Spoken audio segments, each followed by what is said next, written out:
trusts unless someone takes up something formally, but in their case they have Link 4, which I think is something that could take things forward, which we think is something to take things forward.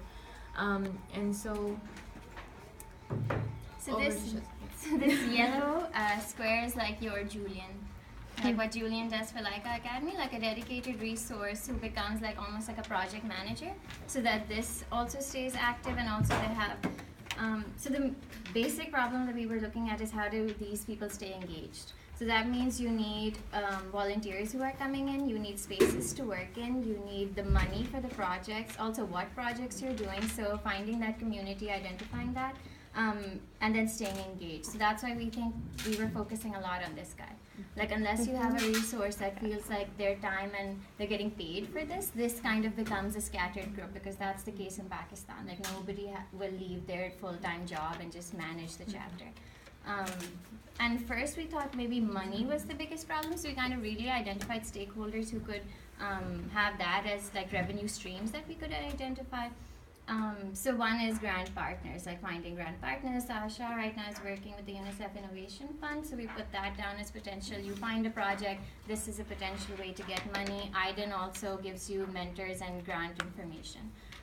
Then we thought of corporate partnerships could happen with their CSR budgets. Like this guy identifies, oh, we have something that we can do, but we need a massive budget for that. If it's a one-off project, like a festival you want to do or something, then it makes sense that you find partnerships like that. Like Coke could do a food festival, or you partner with, like we have British Council for anything that has to do with children or literacy. So you find meaningful partnerships. These guys have a lot of money.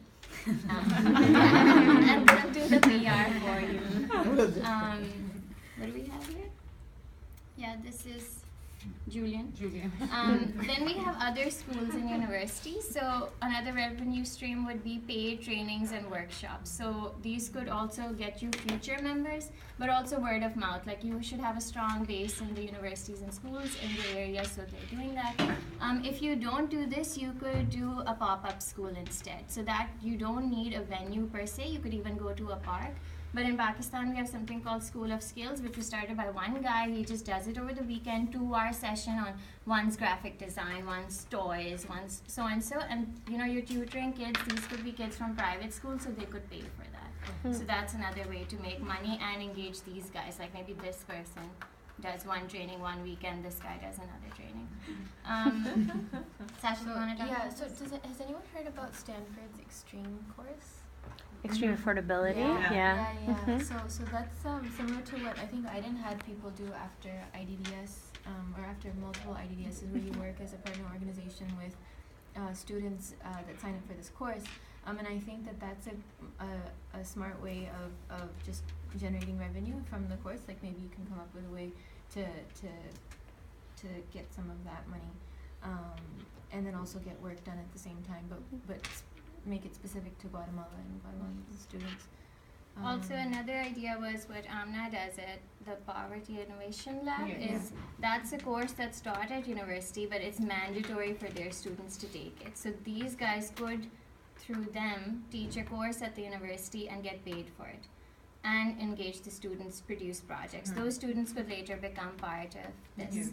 So again, you're getting paid for it, so you don't feel like, oh, I'm giving up like my job for this. But we were also thinking that eventually, like if some of these people want to stick around, these are the local IDDS participants, that they could just sort of like do this. If they're cool enough, maybe.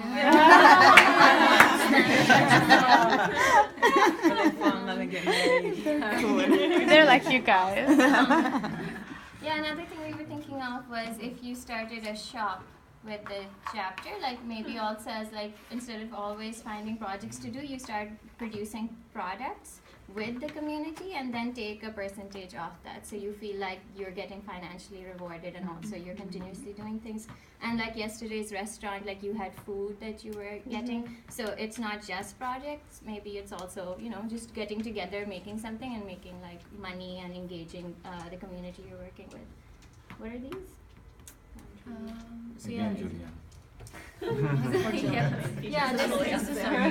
This is like Laika connects you to other countries like Pakistan or Kenya. So like if we do a project together, that's another way of making that connection.